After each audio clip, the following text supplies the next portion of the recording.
What is up, internet? Welcome back to Erik's Joystick. I am Erik, of course, and today's video is going to be about a console that I have unboxed, I have spent a lot of time with, and I've played a lot of games on it. Hold on, let me take a seat real quick. Now, this is Nintendo's latest and greatest. It's not the NES Classic. We all know that. We all know what this was coming to. One second. So today I thought I'd finally share my thoughts on the Nintendo Switch. Let's get right into it.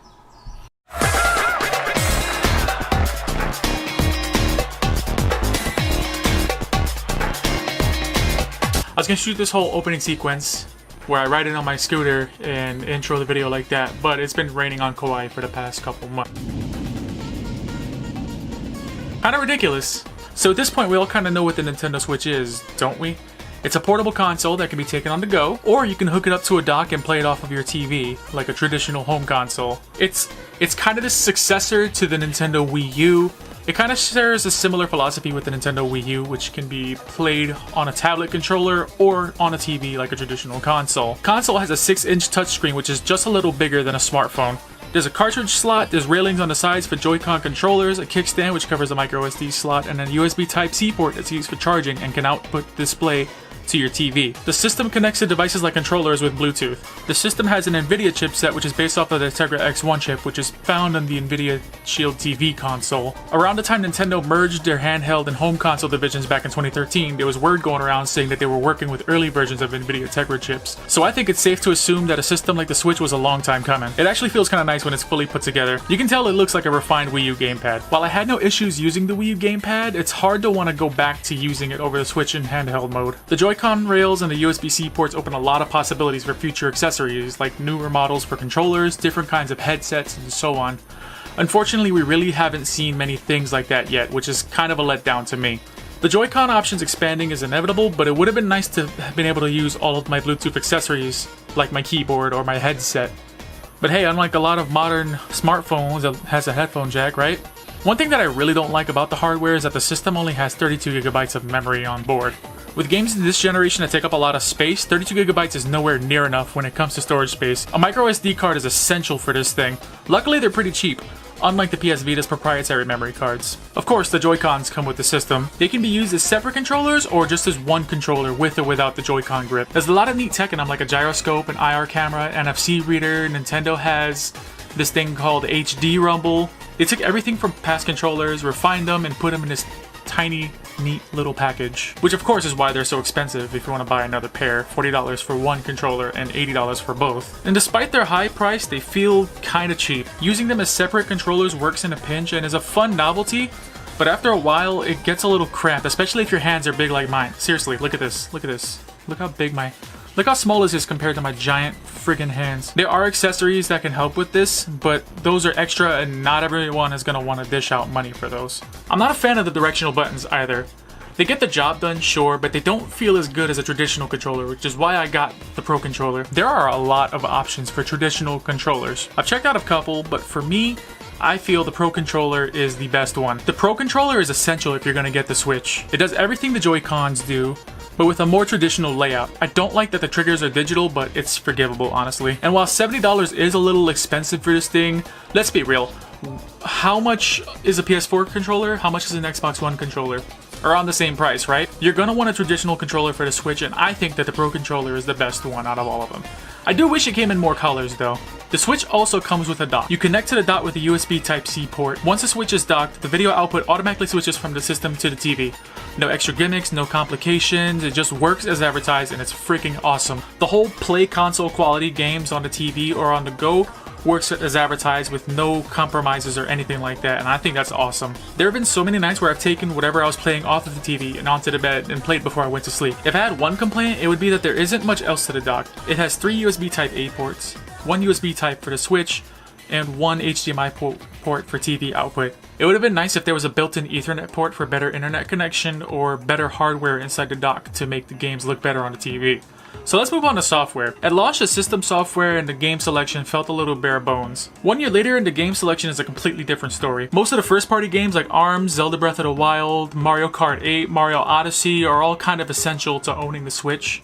With games like Doom, Skyrim, Minecraft, Rocket League, and Dark Souls coming later on, The third-party selection is looking pretty good too. And while it's pleasantly surprising to see support from companies like Bethesda, it's kind of disappointing to not see support from companies like Capcom, who've supported the 3DS since its launch. Yeah, I'm calling you out, Capcom. What are you gonna do? Anyway, 1 year later, there's a ton of great games on the console, and with certain ports of some of my favorite games, the Switch is currently my console of choice. One thing I didn't like about the Switch when I first got it last year was how bare bones the system felt. Other than playing games, it doesn't have much else on it, which is fine because I have a lot of other things I can look at Netflix on, but at the same time, it would have been nice to have Netflix and Twitch and YouTube built onto the system's OS.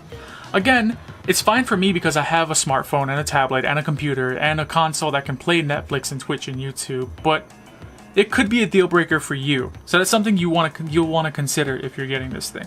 But then there's a virtual console, or the lack of one. The Switch didn't have virtual console at launch, and a year later it's still the same. I'm not counting all those NES arcade ports or the Neo Geo ports, because those are not branded as virtual console. And while the NES Classic and the SNES Classic are nice little novelty consoles, it would have been nice to see an actual service that brings all of these retro games into one portable space. It feels like a missed opportunity, and it feels like Nintendo is sitting on a gold mine and just kind of twiddling their thumbs. I could go on this long-winded rant about how virtual console is a great concept that is repeatedly poorly executed, but that's another video in that of itself. And I know, thinking that this time will be different is a little naive of me, but I really want virtual console to be good, and Nintendo has to have something planned if they're taking this long to release it. We'll probably hear news about it at E3 or something. And then there's the thing I like the least about the Switch.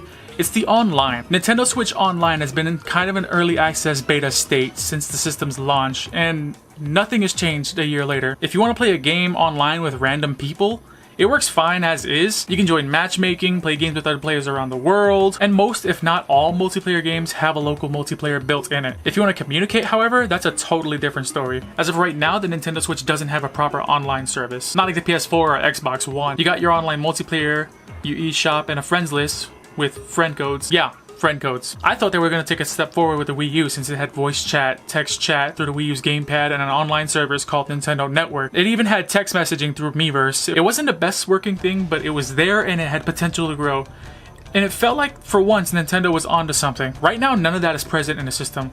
Not only does the Switch not have any of the features like the Wii U had, it also brought back friend codes. Yikes. I'm not even going to go into how convoluted Nintendo's account system is now, but Nintendo wants to leave all of that off the system and have their players use a mobile app for it. Yeah, a mobile app. I'll never forget the interview that Reggie Fils-Aimé had about the app. I remember him saying that it would have been an elegant solution because playing Mario Kart 8 or Splatoon online at a hotspot would be a challenge because having to bring out some kind of bulky gamer headset. Does this look like an elegant solution to you? This wouldn't be such a problem if it actually worked with the system's online games. Believe it or not, there's plenty of online games for the Nintendo Switch. You got Doom, Rocket League, Minecraft, Mario Kart, Splatoon, Payday 2, which requires communication to play properly. It only works in certain game modes, and it doesn't work as good as it should. On top of that, the call quality is terrible. If you use an app like Discord, you could make a server and try and get other players to join it through games like Splatoon and Rocket League, but you shouldn't have to. Right now it's a mess when it doesn't need to be. Do they really want us to pay for this when it launches this fall? There are so many problems these solutions make. You know what would be a really easy fix to the voice chat problem though? Look, here's a pair of headphones with a built-in microphone, okay? Here's a 3mm headphone jack. You see the Nintendo Switch? Has a 3.5mm headphone jack built in. You see this? This is how you fix the voice chat problem. And I wish the app had more features in it too. The PlayStation app lets me browse the store, talk to my friends, share screenshots and status updates like Miiverse. Bring back Miiverse while you're at it, and bring all the Miitomo content to the Switch's OS too, since you're shutting that down pretty soon, yet you're still releasing content updates for it like every other week. I just need to remind myself that the service is set to launch in September, so maybe Nintendo will address these issues, but if I'm being honest, it'll probably end up with Nintendo being Nintendo and adding that Nintendo twist to everything they do. It doesn't always work, and I'm not holding my breath. I just wish Nintendo would just stop with the gimmicks and make something that actually works. Just like my gripes with the Virtual Console, I could really go into it, but I won't. At least the eShop isn't so bad. The eShop on the Switch is probably the best version of the eShop so far. I think so, at least. At launch there wasn't much, but now it's kinda overwhelming, and I think that's a good problem to have. There's something up there for almost everyone. There's plenty of payment options, downloads are finally tied to an account instead of your console. Throw in the fact that the Switch is region free and that you can make a Nintendo account for Japan and Europe. It's leaps and bounds better than the Wii U and the 3DS's digital solutions. So is the Switch worth $300? Absolutely. The online might be the worst part, but in the scope of things, it's not a deal breaker. It comes with everything you need. It really does take the home console experience and puts it on a portable screen. That's another thing.